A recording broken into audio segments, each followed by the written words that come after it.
those 2008 Film Fellas, I had asked this question: would you rather do weddings, corporate, all this other type of work and gain this experience and make one short film a year, or work at Starbucks and make one short film a year? And they told me they would rather do the Starbucks route.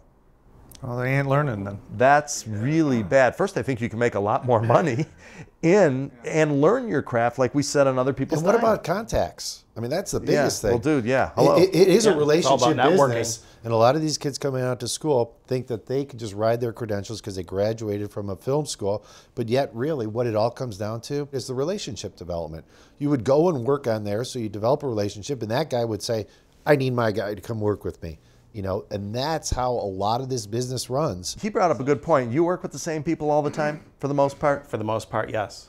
I've worked with the same person for 33 years. Well, I know, but we had clients that came back for more all the time. Exactly. Firestone, oh yeah. And I have like people just coming out of college, and they'll be asking, "Hey, I would love to. I've seen your work. I would love to work with you." And it's really tough because they're just begging to come on as a PA if they can, just to get some of the experience. These days, it's probably easier to start making money right out of the gate than it was back in our day. Yeah, he brings up a good point there, because the internet. Yeah, thank you. Well, the internet's huge. We had VHS. Well, and all the little companies that need videos from a content and everything else. This is an amazing time. There is so much need for content. There was never. You were griping that there's these people that are competing with you now. It's a double-edged sword, though. Sure, it is. It is. But there is so much need for. Well, there's so much noise content. and crappy content out there that it gets, it's makes it hard. But I tell you, if you turn it around and look at it from the client basis standpoint, businesses all over, 96% of the CMOs want to use video. That's everything from a fashion and retail to a manufacturing to a guy who makes drills. So the thing about then all the 95% of the graduates, they could have a job if they wanted to start at the bottom like that.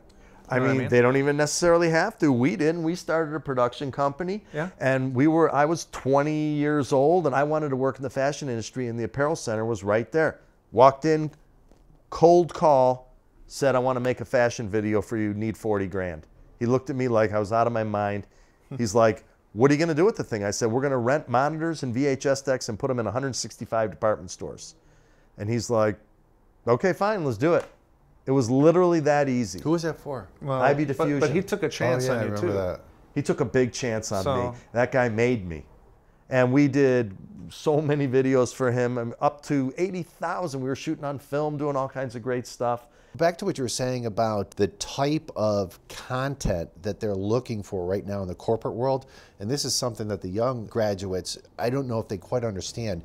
A lot of companies, and Kevin, you can probably speak to this too, they'll think that shooting a talking head is a corporate video. They'll say, okay, you know what? We shot our president, we put him up on viral media and everything like that, but really that craft of telling a story with the B-roll really lends itself and is more of a primary focus than the look of the film.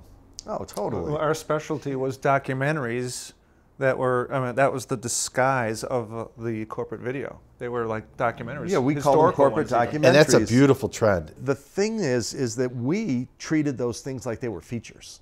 That was our life, man. We wanted the things so beautiful. We were in these rack houses, and we dressed people up to look like they were from the 1800s, and we were making a movie. So the research and all that, yeah, even props, all that kind of stuff. We treated it like a feature. How'd you guys get them to open up the budget for that? You start small. Like, we've done a couple hundred videos for Jim Beam, and they started off small, and then we kept saying, okay, we have a dream, and this is it. Well, no, you build up trust with them. They saw the success of the smaller ones and the creativity there, and then you can ask for more later. Yeah, that's exactly what happened in the fashion industry for us too. But the point I was getting is not that we were trying to make them great, is that we were advancing storytelling, and we weren't trying to make a movie, which was impossible in that day and age.